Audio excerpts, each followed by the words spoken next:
রহমতের মাস পবিত্র মাহে রমজান দরজায় কড়া নাড়ছে, কিন্তু রোজা কি 18 ফেব্রুয়ারি শুরু হবে নাকি 19 ফেব্রুয়ারি? এই প্রশ্ন এখন প্রতিটি মুমিনের মনে।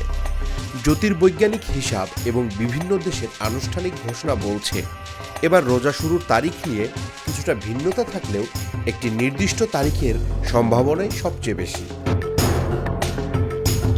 সাধারণত সৌদি আরব সহ মধ্যপ্রাচ্যের দেশগুলো 17 ফেব্রুয়ারি চাঁদ দেখার প্রস্তুতি নিয়েছে, কিন্তু বিজ্ঞান বলছে ভিন্ন কথা। জ্যোতির্বিজ্ঞানীদের মতে 17 ফেব্রুয়ারি মঙ্গলবার সূর্যাস্তের আগেই চাঁদ ডুবে যাবে এবং এদিন একটি বিরল বলয়াকার সূর্যগ্রহণও ঘটবে। তাই এদিন চাঁদ দেখা এক প্রকার অসম্ভব।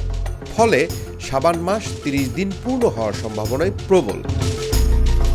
ইতোমধ্যে ওমান উপসাগরীয় অঞ্চলের প্রথম দেশ হিসেবে ঘোষণা দিয়েছে যে তাদের দেশে রোজা শুরু হবে 19 ফেব্রুয়ারি বৃহস্পতিবার। একই ঘোষণা দিয়েছে তুরস্ক, অস্ট্রেলিয়া এবং সিঙ্গাপুর।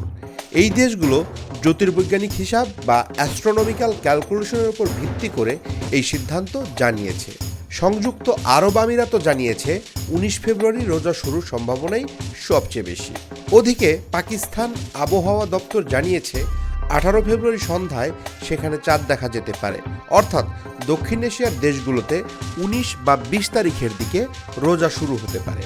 বিজ্ঞানীদের মতে 2026 সালের রমজান মাস 29 দিনের হতে পারে এবং সেই হিসেবে আগামী 20 মার্চ শুক্রবার পবিত্র ঈদ উল ফিতর পালিত হওয়ার সম্ভাবনা রয়েছে। চাঁদ দেখার উপর ভিত্তি করেই চূড়ান্ত সিদ্ধান্ত হবে। তবে বিজ্ঞানের হিসাব বলছে বৃহস্পতিবারই বিশ্বজুড়ে রোজা শুরুর প্রথম দিন হতে পারে। বাংলাদেশে কবে রোজা শুরু হতে পারে বলে আপনি মনে করেন? কমেন্ট করে জানান। আর রমজানের সব আপডেট পেতে আমাদের সাথেই থাকুন।